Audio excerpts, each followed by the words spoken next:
nosso Intramuros.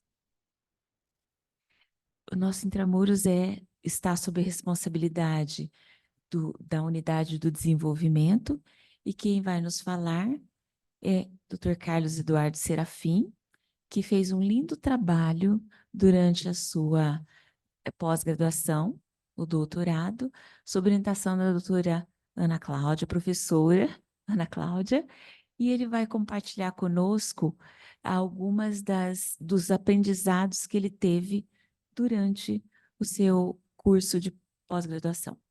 Carlos, a palavra é toda sua. Obrigado, bom dia a todas e todos. Muito obrigado pelo convite, é uma honra estar aqui apresentando para vocês. Eu não tenho nenhum conflito de interesse relacionado a essa apresentação. Essa é a programação do que eu vou mostrar para vocês hoje. Vamos ter uma introdução até para os residentes, puberdade normal, puberdade precoce.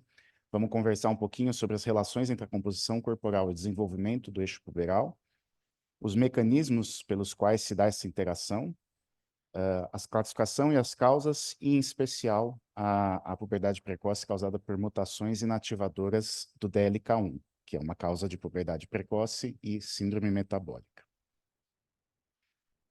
Bom, a puberdade normal se dá no sexo masculino através do desenvolvimento de caracteres sexuais secundários, aumento da velocidade de crescimento, mudanças cognitivas e mudanças de composição corporal, as quais a gente vai explorar bastante hoje.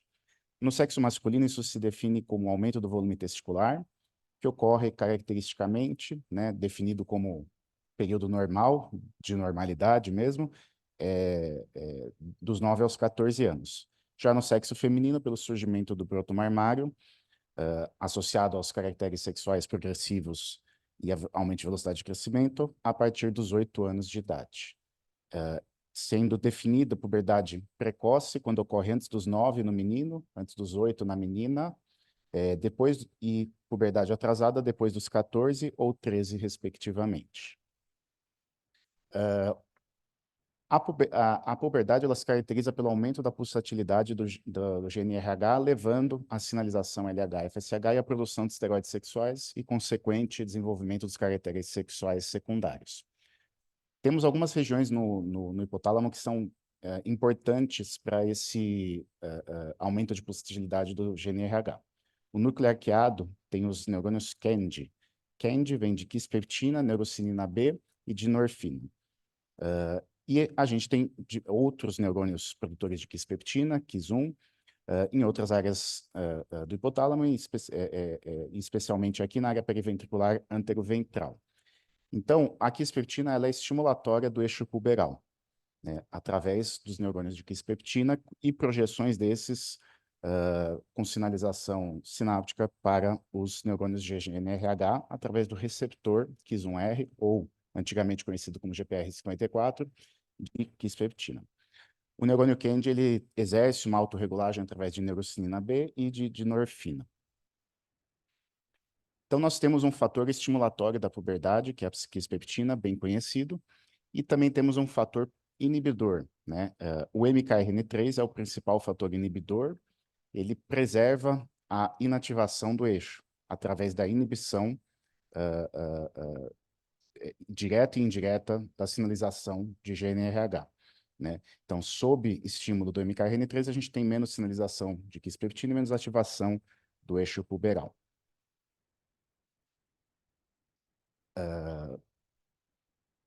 Nós sabemos que há uma tendência secular de redução da idade de menarca, né? Então, a média de idade de menarca é 12,8 anos nos Estados Unidos, mas ela, década a década, vem se reduzindo, né?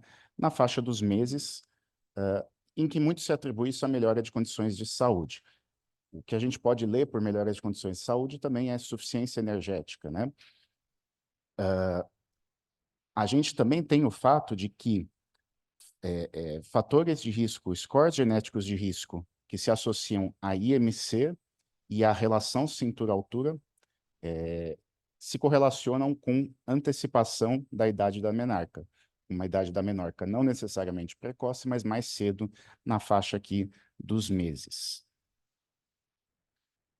De fato, quando a gente olha estudos de polimorfismos, né, os estudos genômicos de larga escala, nós temos vários locos no genoma, né, que têm uma associação entre puberdade e peso. Então, se a gente olhar aqui no canto inferior esquerdo, nós temos genes relacionados à idade menopausa e à idade de menarca, ou seja, ao eixo reprodutivo, e cada setinha aqui é uma interação conhecida e estabelecida através dos algoritmos de DWOS, né, com parâmetros antropométricos e com riscos cardiovasculares como diabetes, hipertensão, perdão, hiperlipidemia, entre outros, né? E a gente tem vários pontos dessa interação, né? Então, o sistema de melanocortina, lembrando das vias de anorexia, de saciedade, as vias de síntese estrogênica, as vias de regulação de insulina e glicose, as próprias gonadotrophinas e os fatores de migração e desenvolvimento hipotalâmico e hipofisário, né? Então, aqui a gente tem uma representação de alguns desses genes que se implicam que se correlacionam tanto com riscos cardiovasculares quanto com idade da menarca na menina, né? Ou, dependendo do estudo, antecipação da puberdade, né? Vou destacar aqui alguns genes importantes para a homeostase energética e crescimento também, como o gene FTO, LIN28B, né? Mas temos também genes associados à síntese e bioatividade hormonal, né, ao desenvolvimento da hipófise e à secreção de GNRH. Então, quando a gente tem ativação do eixo reprodutivo, a gente tem uma sinergia, uma potencialização da produção de estrógenos, principalmente no sexo feminino, andrógenos, principalmente no sexo masculino, e fatores tróficos de crescimento, hormônios de crescimento, GH e GF1. Né? E isso tudo tem uma sinergia que culmina com a aceleração de velocidade de crescimento, com um crescimento longitudinal, perdão, e, e há um interplay importante de todos esses hormônios, né? Então, os esteroides sexuais amplificam a produção de GH e GF1, ao passo em que propiciam a maturação da placa de crescimento e a ossificação da placa de crescimento, né? A testosterona e o GH estimulam lipólise, né? E a síntese proteica, no caso da testosterona, e o crescimento da fibra muscular. O estrógeno já tem um papel crítico na densidade óssea, na aquisição de massa óssea e na aquisição de gordura, principalmente subcutânea. Sendo assim, a gente tem um dimorfismo sexual, né, que é mediado também de acordo com o sexo cromossômico do indivíduo, né? E nós temos, obviamente, que os meninos que produzem principalmente testosterona tem um maior ganho de massa muscular e esquelética e o formato corporal que se classifica, que a gente tem essa denominação clássica como androide, né? Já as meninas têm maior aquisição de massa gorda, têm um menor volume de massa livre de gordura e um formato corporal ginecoide, com mais gordura subcutânea, principalmente em quadril. Esse é o padrão clássico de heterodimorfismo entre os sexos, né? Quando a gente olha, né, até uma certa idade, e aqui eu peço para vocês olharem no canto direito, né, tanto a massa livre de gordura quanto a massa de gordura e o percentual de gordura é muito semelhante entre os sexos, né?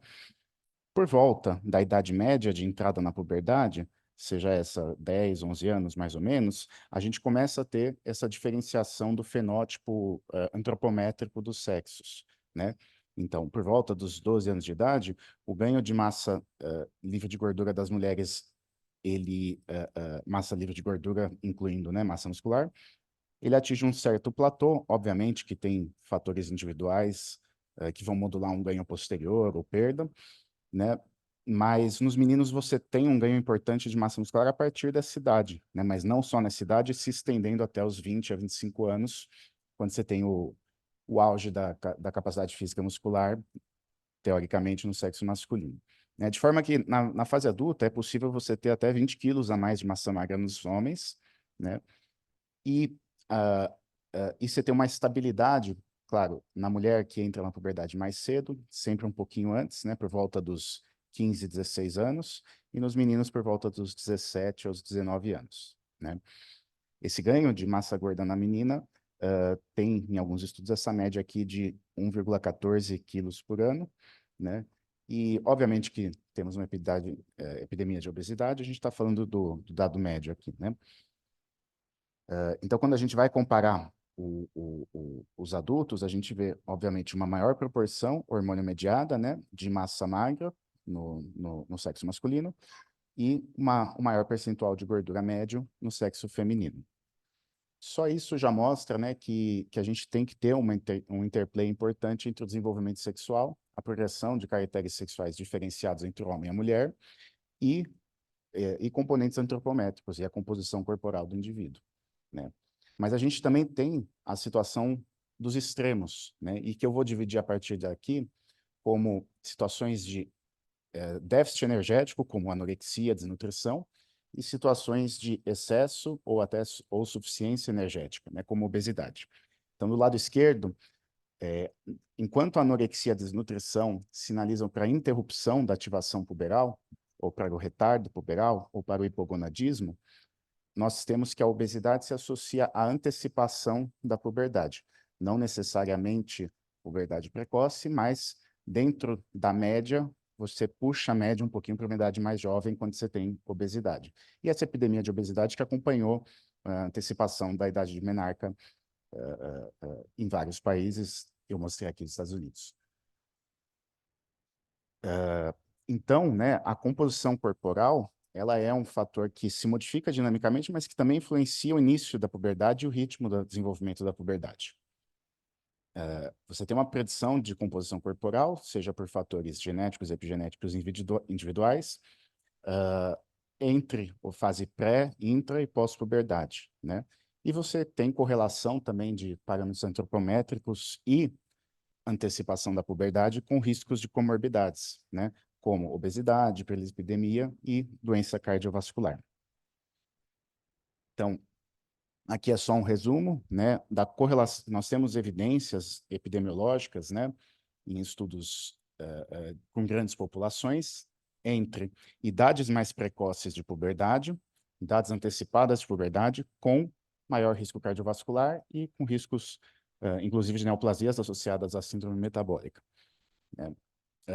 Nós temos um estudo grande no Reino Unido, usando a base de dados Biobank do Reino Unido, mostrando o início de puberdade mais precoce, associado a maior risco de angina, hipertensão, diabetes mellitus, e também os estudos de DIWOS associando idade de menarca a diversos outros marcadores de risco, tanto scores genéticos quanto risco ao longo da vida cardiometabólicos.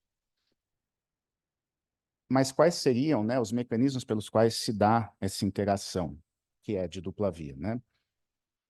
Eu vou explorar aqui alguns, mas eu vou me alongar bastante sobre a leptina, porque eu acho que é de interesse, inclusive, dos residentes, mas vocês vão ver que a gente tem diversos pontos de sofisticação dessa interação e níveis dessa interação, né? A gente começou historicamente com essa hipótese do peso crítico, né, que postula que haveria um peso crítico a partir do qual se permite a menstruação ou a entrada na puberdade, isso especificamente para o sexo feminino, nessa descrição inicial, que é de 1974, né? Nós também temos, né, que a obesidade leva a maior atividade de aromatase, né, e convertendo mais andrógenos a estrógenos. A gente também tem que indivíduos com síndrome metabólica têm maior resistência insulínica, e devido à ação mais pleiotrópica e da homologia entre insulina e GF1, maior ação no eixo GF1 e maior crescimento.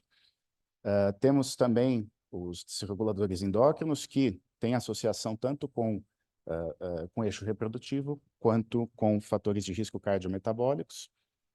O estradiol, como eu comentei, né, que propicia a aquisição maior de gordura, tecido adiposo subcutâneo, e as próprias vias de apetite e saciedade, né, as vias orexígenas e anorexígenas, também têm projeções e têm interações neurônio a neurônio com o eixo reprodutivo. Historicamente, esse conceito de peso crítico, né, surgiu numa publicação da pesquisadora Fritz, que é uma pesquisadora bastante premiada, inclusive por esse motivo, né? E é interessante aqui essa publicação original, né, que ela trazia aqui, né, que o começo da puberdade nas meninas, que foi onde ela observou de forma mais evidente, mas é óbvio que em ambos os sexos a gente tem essa correlação, ocorria por volta dos 31 quilos, né? E havia uma permissividade à menstruação por volta dos 40 quilos. Quer dizer, havia um peso mínimo abaixo do qual haveria um bloqueio reprodutivo, né? Seja por motivos evolutivos, né? Mas isso se observou, e a partir de então, né, a própria Fritz teve um papel importante na sequência de acontecimentos que levou à descoberta da leptina. A gente começou a elucidar melhor como que se dá essa regulação, né? Então, eu peço para olharem aqui à esquerda, né? A leptina ela é produzida, sintetizada pelo tecido adiposo e tem diversas ações, né? Mas aqui à esquerda a gente está vendo a ação anorexígena, a ação de supressão do apetite, né? É óbvio que em situações na fase adulta de resistência à insulina e resistência à leptina, esse feedback é comprometido e esse é o protótipo da síndrome metabólica e da obesidade, né? Então, quando há perda, desnutrição, perda de tecido adiposo, a gente tem queda dos níveis nas concentrações séricas de leptina e tem sinalização de fome e perda da saciedade, né? De forma que vai sinalizar ao indivíduo a necessidade de ingesta calórica, a demanda energética desse indivíduo. Mas a leptina é um fator que é conhecidamente permissivo ao eixo puberal. Isso quer dizer, na ausência da leptina, você tem uma relativa inibição, uma dificuldade da ativação do eixo puberal. E essa ação permissiva, a ativação do eixo puberal, se dá principalmente através dos neurônios de quispeptina, não só, mas principalmente através dos neurônios de quispeptina, como eu coloquei aqui anteriormente, né, o núcleo arqueado e essas projeções para o GNRH, né? A leptina, ela exerce um efeito estimulatório permissivo sobre a quispeptina. Então, na presença da leptina, esse eixo pode ser ativado. A quispeptina pode estimular o GNRH e deflagrar a sequência de ativação do eixo puberal, sequência de início da puberdade. Em situações extremas de deprivação de leptina, como, por exemplo, a anorexia e desnutrição, há um relativo bloqueio dessa ativação, seja com hipogonadismo, seja com atraso puberal, dependendo da fase em que a gente estiver conversando. A leptina ela tem um conhecido papel, né, sobre as vias Ponck-Cart, né, que são as vias anorexígenas, né, as vias de saciedade, né, da própria melanocortina, alfa-MSH, que tem um efeito de inibição de ingesta calórica. E a leptina tem um efeito inibitório sobre as vias orexígenas, aqui representada com o neuropeptídeo Y, que promove a fome, né, que promove a ingesta calórica. Então, sendo assim, esse sinalizador, né, de suficiência energética, de estoque energético do indivíduo, ele também a leptina é permissiva, a quispeptina, mas nós também temos a própria PONC, neuropeptídeo Y, fazendo um interplay, né, de forma análoga, né, na quispeptina, né, nas situações de deprivação energética em que você aumente o neuropeptídeo Y, ou seja, a fome, você vai ter uma inibição relativa da quispeptina. Em situações de saciedade, aqui representadas pela PONC, você vai ter uma permissividade também para ativação do eixo puberal, o que vai levar, né, à pulsatilidade do GNRH e ativação puberal. Então, de uma forma maior, né, o que a gente tem é que, na suficiência energética, nós temos a possibilidade, perdão, que eu estou meio vesgo aqui com esse pointer, mas você tem uma permissividade tanto para o crescimento quanto para a ativação puberal, né? Enquanto a deprivação energética gera esse feedback de inibição de crescimento, afinal não tem energia para isso, de ativação puberal, né? Portanto, né, a leptina é um fator, é um sinal metabólico importante para o início da puberdade, né? De fato, a gente tem até estudos mostrando que a cada 1 miligrama, a cada 1 nanograma, perdão, por ml de leptina acima, nós temos a puberdade ocorrendo 13 dias mais cedo, né? Então, De certa forma, nós vamos crescendo na infância até atingir um peso a partir do qual, uma concentração de leptina a partir do qual, um status de suficiência energética a partir do qual a gente pode ativar a puberdade, né? E as concentrações séricas de leptina, elas aumentam antes do início de puberdade, tem até um pico que precede o pico das gonadotropinas, né? Como eu comentei, a ação da leptina sobre o eixo hipotálamo-hipófise gonadal não é direta, é através dos neurônios de quispeptina, né, que atuam como esse sensor de suficiência energética, né? Em situações de desnutrição ou anorexia, nós temos menor expressão, porque a gente não tem essa permissividade à ativação da quispeptina, principalmente nos neurônios Kend. E tem um fato interessante de que a obesidade tem um efeito bifásico sobre a quispeptina. Na fase pré-púbere, né, você tem suficiência de leptina, níveis maiores e uma tendência até de antecipação da idade de puberdade, uma permissividade à puberdade, mas na fase adulta você desenvolve resistência à leptina e você tem possivelmente até hipogonadismo. Claro que tem outros mecanismos aqui, o hipogonadismo na obesidade tem vários componentes aqui, mas você tem até um relativo aqui à ativação da quispeptina, né? Portanto, a leptina ela tem um papel muito importante, né, no controle metabólico da puberdade por meio dessa ação nos neurônios de quispeptina. Já na deficiência de leptina, né, em situações com deficiência congênita, uma situação extremamente rara, mas nós temos, né, além de obesidade grave de início precoce, hiperfagia, e de outros comemorativos que eu não vou entrar, que a gente tem hipogonadismo, né? Porque você não tem a permissividade da ativação do eixo puberal. Aqui, nessa figura, eu vou pedir para vocês verem primeiro aqui que nós temos fatores genéticos, como eu já comentei, né? Que vão modular tanto a expressão do fenótipo metabólico quanto a ativação puberal, né? Eu destaco aqui de novo FTO em 28B. Temos fatores epigenéticos, que eu não vou entrar hoje, mas que a gente sabe que são cada vez mais descritos e importantes, né? E se a gente olhar na metade esquerda, aqui, nós temos, assim como no slide anterior, que a gente tinha anorexia, desnutrição, a gente tem situações de déficit energético. E todas as mudanças sobre o eixo de apetite, saciedade, neurohormonal e sobre ativação puberal, no caso, não ativação puberal. Já à direita, a gente tem as situações de suficiência energética, que vai permitir o desenvolvimento da puberdade, ou até o excesso, né, de energias, ou seja, obesidade, né, em que você tem uma relativa antecipação, uma potencialização dessa ativação. No meio aqui, a gente tem o neurônio de quispeptina, né, e as suas projeções sobre o neurônio de NRH. Em situações de déficit energético, a gente tem aumento, né,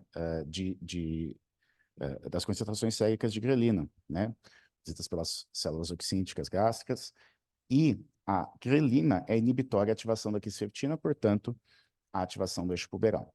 Como eu comentei, à direita, por sua vez, nós temos a leptina e a insulina, que são permissivas à puberdade, e estão aumentadas em situações de suficiência energética ou de obesidade.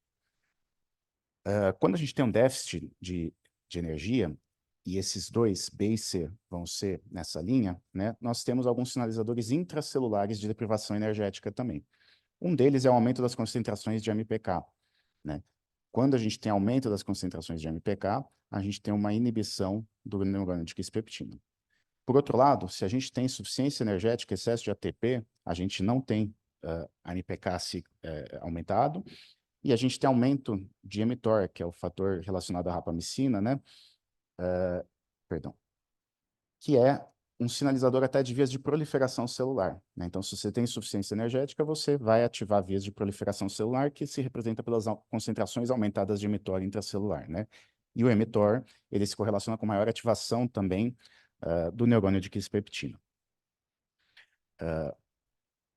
Eu vou destacar também aqui as sirtuínas, né? As sirtuínas, elas têm suas concentrações intracelulares elevadas na anorexia e na desnutrição, e a sirtuína, ela bloqueia a região promotora do gene da quispeptina. Por outro lado, quando você tem insuficiência energética, a sirtuína tem concentrações menores e permite a transcrição e a tradução do gene de kisspeptina. Como eu comentei, a própria PONC, CART e a neuropeptide Y exercem esse fator também. Um último fator aqui, e esse aqui não é tão dependente de kisspeptina, é o de que na obesidade nós temos aumentos séricos, mas também no sistema nervoso central das ceramidas, né? E isso, por projeções simpáticas, podem ter efeito estimulatório no ovário. Portanto, a gente tem diversos meios, né, de sinalizar suficiência energética e possibilidade de desenvolvimento do eixo puberal, possibilidade do desenvolvimento do eixo reprodutivo.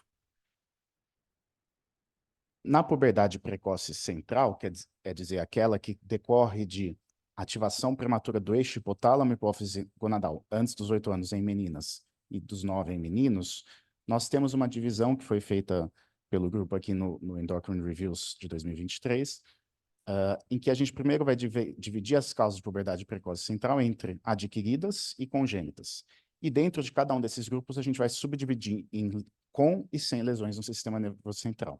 Então, adquiridas, lesão no sistema nervoso central, tumores, pós-insulto, paralisia cerebral, por exemplo. Adquiridas sem lesões do sistema nervoso central, os reguladores endócrinos e adoção internacional. Por outro lado, as congênitas com lesões do sistema nervoso central, o mais importante, o mais conhecido, o maior responsável é o amartoma hipotalâmico. E as congênitas sem lesões no sistema nervoso central são, em grande parte, as genéticas, né? Tanto as monogênicas, que temos esses genes aqui, KIS1, KIS1R, MKRN3, DLK1 e mais recentemente o MECP2, e as causas sindrômicas. Aqui nós temos um histórico, né, em que o nosso grupo aqui do HC foi pioneiro e basicamente descreveu todos esses genes aqui, né? Num primeiro momento, né, mutações que geravam ativação sustentada da kisspeptina, tanto mutações no KIS1R quanto mutações no KIS1, né, aqui com a Milena Teles e a Letícia Silveira. E num segundo momento, a perda desse fator inibitório que pode ser através do MKRN3, mas eu vou destacar aqui o DLK1 mais recentemente, né, com essa publicação do Andrew Dauber, e a Ana Canton, que está aqui presente, que descreveu o MECP2 numa publicação do ano passado do Lancet. O MKRN3, como sabemos, é a principal causa de puberdade precoce central de etiologia genética, né? Então, você tem essas mutações inativadoras desse fator importante de inibição, de preservação do status pré-puberal. Portanto, você tem maior ativação do eixo puberal, né? O MKR3, na verdade, né, se a gente pegar a puberdade precoce central de uma forma geral, ele representa 10% das causas, né? E de 33% a 46% das causas familiares, né? Então, ele é o principal responsável. Mas, nosso grupo descreveu, e essa, hoje, é a casuística total descrita na literatura, mutações inativadoras do gene DLK1, que é um gene que já era conhecido por ser um gene preservador de pré-adipócitos, quer dizer, é um gene que dificulta a diferenciação de adipócitos, dificulta a expansão do tecido adiposo, né? Na perda do DLK1, você tem uma facilitação de estoque gorduroso, de expansão do tecido adiposo, né? E puberdade precoce central. Essa daqui é a casuística atual, né? A primeira descrição do Andrew Dauber, seguida de uma publicação, e aqui totalizando 10 casos da Larissa Gomes, todos no sexo feminino, e mais recentemente a gente tem casos no sexo masculino também. Tá? Inicialmente, essas descrições restritas ao nosso grupo, mas posteriormente a gente teve outros centros descrevendo mutações inativadoras do DLK1 que se associavam a uma prevalência aumentada, e essa daqui da segunda descrição, né, de resistência à insulina, sobrepeso, obesidade, dislipidemia, diabetes mellitus tipo 2, algo que não é comum na faixa etária das crianças com puberdade precoce. Nós sabemos, né, que há um aumento até de sobrepeso e obesidade, né, mas não é tão comum você ter síndrome metabólica, diabetes na fase adulta de forma tão precoce como nas mutações do DLK1, né? Temos trabalhos no nosso grupo mostrando porque por algum tempo se achou que o próprio bloqueio puberal geraria obesidade, né? E tem um trabalho da Carol, que depois eu revisei também, em que a gente mostrou que havia um aumento de prevalência, perdão, que havia um aumento de prevalência de obesidade antes e depois do bloqueio puberal, mas que não havia diferença, aumento da prevalência de obesidade ao longo do tratamento. Simplesmente tinha mais obesidade no final do tratamento porque você tinha mais no começo também, né? E quando a gente tem a descrição do DLK1, a gente tem uma associação mais importante entre obesidade e síndrome metabólica do ponto de vista de doença monogênica, né? Eu vou aqui, então, explicar um pouquinho mais dessas características metabólicas das mutações de DLK1, que são um exemplo, né, de como essa interação puberdade e metabolismo se dá, né? Aqui a gente tem, né, a descrição inicial dos casos à esquerda aqui, de mutações inativadoras de genes DLK1, em uma das famílias aqui, né? E o DLK1, ele está no cromossomo 14, que numa região crítica para a síndrome de Temple, né? Quando você tem uma deleção, até para vocês entenderem, quando você tem uma perda genética maior, você vai ter síndrome de Temple, que se caracteriza por baixa estatura, obesidade, fronte proeminente, olhos amendoados, dedos irregulares, mãos com dedos curtos, e 90% até de puberdade precoce na síndrome de Temple. Mas na deleção específica do DLK1, na perda de função específica do DLK1, o que a gente observa é a puberdade precoce central isolada com uma prevalência aumentada na vida adulta de síndrome metabólica, né? As pacientes que autorizaram a divulgação dessas imagens, além de menarca precoce, elas têm uma obesidade centrípeta característica, né? E nas subsequentes descrições da literatura, a gente vê que não é toda paciente que tem mutação inativadora do DLK1 que vai ter essa obesidade e síndrome metabólica, mas você tem uma facilitação, um aumento da prevalência, em que há, obviamente, diversos outros fatores que vão mediar a expressão desse fenótipo, né? Tanto fatores individuais, ambientais, etc., né? Mas, como eu comentei, o DLK1, ele é um preservador de pré-adipócitos, né? Então, ele é um inibidor da sinalização NOT, né? Que é uma via de sinalização célula a célula e também à distância, que é importante tanto na embriogênese, mas tem diversos papéis que eu não vou detalhar tanto agora. Vamos nos atentar só para os papéis sobre o metabolismo, né? Nós já tínhamos, previamente à descrição das mutações inativadoras do DLK1, modelos animais tanto de expressão de DLK1 quanto de nocaute, perda de DLK1, situação que seria análoga à situação clínica das nossas pacientes. Então, quando você tem perda do DLK1, você tem perda da dificuldade da inibição da diferenciação de adipócitos. Então, você tem mais tecido adiposo branco e um fenótipo de síndrome metabólica associados, hipertrigliceridemia, resistência à insulina, colesterol, e hipertrigliceridemia e aumento do conteúdo lipídico intrahepático, esteatose hepática.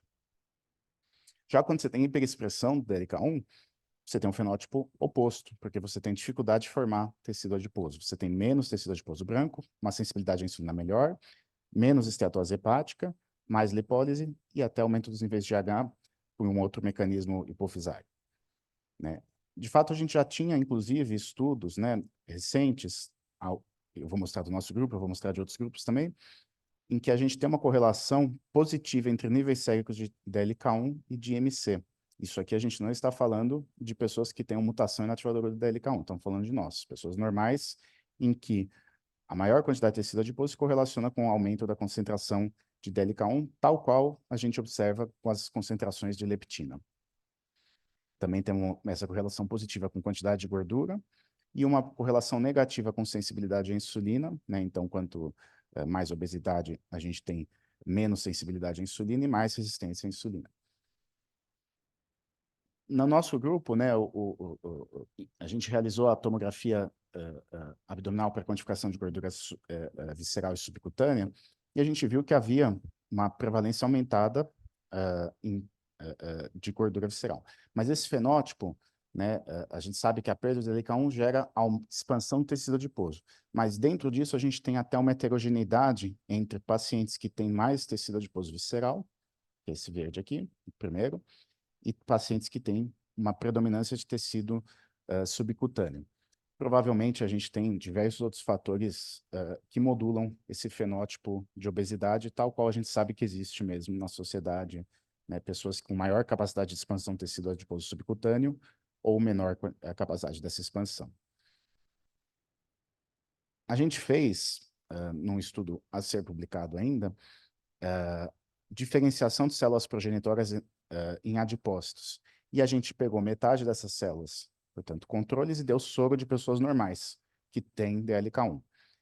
E a outra metade a gente tratou com soro de das pacientes com mutação do DLK1, ou seja, que não tem DLK1 no soro.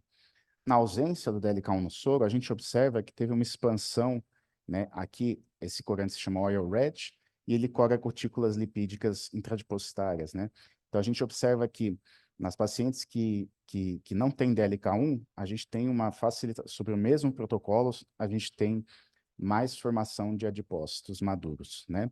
Aqui a gente tem, à direita, uma forma visual, mas aqui uma forma quantitativa também, um software que quantifica os pixels vermelhos aqui, mostrando que você tem muito mais formação de adipócitos na ausência do DLK1. Também, eu não vou entrar em detalhes de como esse protocolo aqui é feito, mas basicamente, a gente tem uma plataforma de respiração celular que a gente pode avaliar tanto o consumo de oxigênio, quanto a acidificação extracelular. E, através disso, a gente consegue avaliar a respiração mitocondrial e a glicólise extramitocondrial, né? A eficácia energética da mitocôndria do paciente. E na mutação do DLK1, a gente tem menos respiração aeróbica e mais respiração anaeróbica, denotando um estresse mitocondrial maior, né? Isso se corroborou também porque a gente viu que as células dessas pacientes têm mais mitocôndrias e mitocôndrias com produção de mais superóxido, ou seja, mais estresse oxidativo, né? Isso também contribui, né, de forma análoga à situação inflamatória sistêmica que a gente observa na síndrome metabólica. Portanto, em conclusão, né, a composição corporal sofre adaptações ao longo da vida, desde o período intraútero, neonatal, puberdade e fase adulta, é influenciada pelo sexo e pelo ambiente em que o indivíduo vai nascer, né? Isso é um ganho evolutivo e tem uma participação crítica do eixo gonadotrófico e somatotrófico nas mudanças de composição corporal durante a puberdade.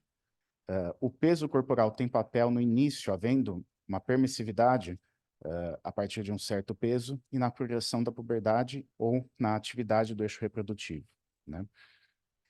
A gente tem uma implicação crescente de fatores genéticos na puberdade e no metabolismo, em especial, mais recentemente, e pelo nosso grupo, a descrição do DLK1 como um inibidor de adipogênese e as deficiências com perda de função DLK1, levando à puberdade precoce central na infância e síndrome metabólica na fase adulta. Queria agradecer a todos, todas, residentes, assistentes, colegas, e estou à disposição caso tenha alguma dúvida.